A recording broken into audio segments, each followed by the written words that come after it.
Hello everybody, welcome back to another video. This video is going to be really short. It's going to be a quick video explaining how all the things of lighting work in Roblox Studio.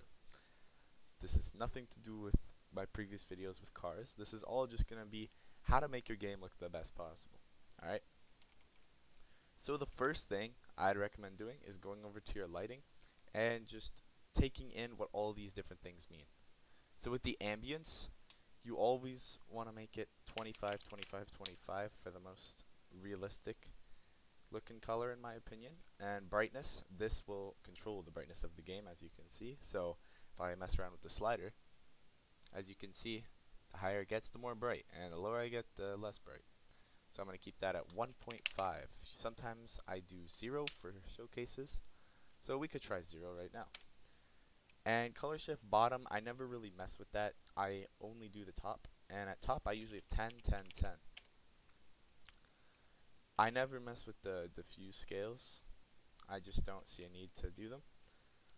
And with this technology here, as you can see, it starts with shadow map. Now if you're making a realistic roleplay game, or just a realistic map overall, like a forest map or a nature walk map, whatever you want, the technology always changes to future. It'll make everything like better, higher quality graphics and sun rays, etc. If you're making a cartoon game, maybe just stick to like shadow map or compatibility, because just for all devices. Alright.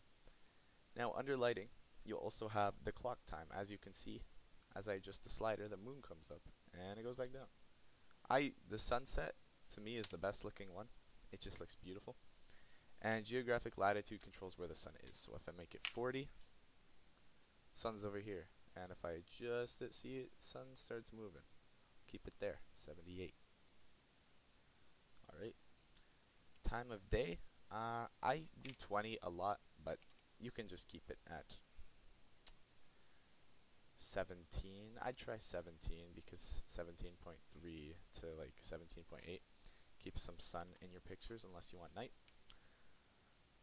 And then you have exposure. Now with the exposure is how bright it is. So if I turn it down, get a lot darker. If you turn it up, it'll be a lot brighter. And when I do my showcases, I do a 0.65, but I'll bring it up to around 0.06, minus 0.06. Now that covers the basic part of the lighting. Now you have atmosphere, sky, bloom, and depth of field and sunrise. So with atmosphere, there's the density, so if I make it 20, very foggy. I'm going to do like a 0.5, 0.32. Offset messes up with the offset of the density. Color, glare, haze gives you a more bluey effect. Put that at 2. Makes it look nice. And with glare, doesn't adjust too much, I believe, because I didn't really mess with these colors. But yeah, so for atmosphere, if you just play around with those settings, you could get it looking perfect. And let's move over to the sky.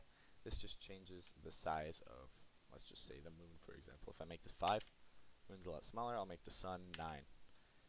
Turns it down a bit. And bloom, when I do mine, I keep it at 16, 24, 1.3, because I do vehicles. But honestly, I wouldn't really recommend it if you are doing a more realistic type of game without showcasing any sort of vehicles. But you can always mess around with the bloom. Do your own thing. It's up to you. Depth of field. Let's enable that. Just changes your focus distance to how far you can see the far intensity, near intensity. If we move over to sun rays, it is with the sun. So intensity of the sun rays is how bright it'll be. So you don't want to make it too bright, because then it's a big, looks like an explosion. I'd keep it around maybe 0.071. And then spread is how much it spreads. So to not make it look so bright, I'd kind of spread it around like that. Makes it more distributed, blends into the sky better, and it isn't very distracting. And for example, if I put a tree, let's see if I put a realistic tree right in front of me, here,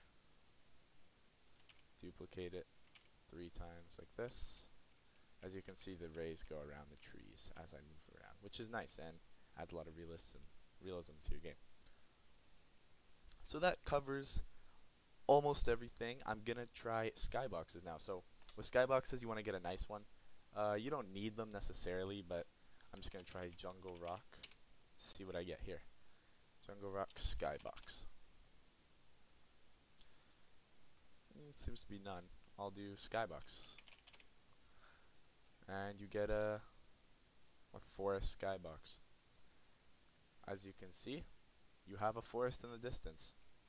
And when you're picking skyboxes, you want to make sure they look really nice, that they don't look, you know, low quality. Let's try large tree forest.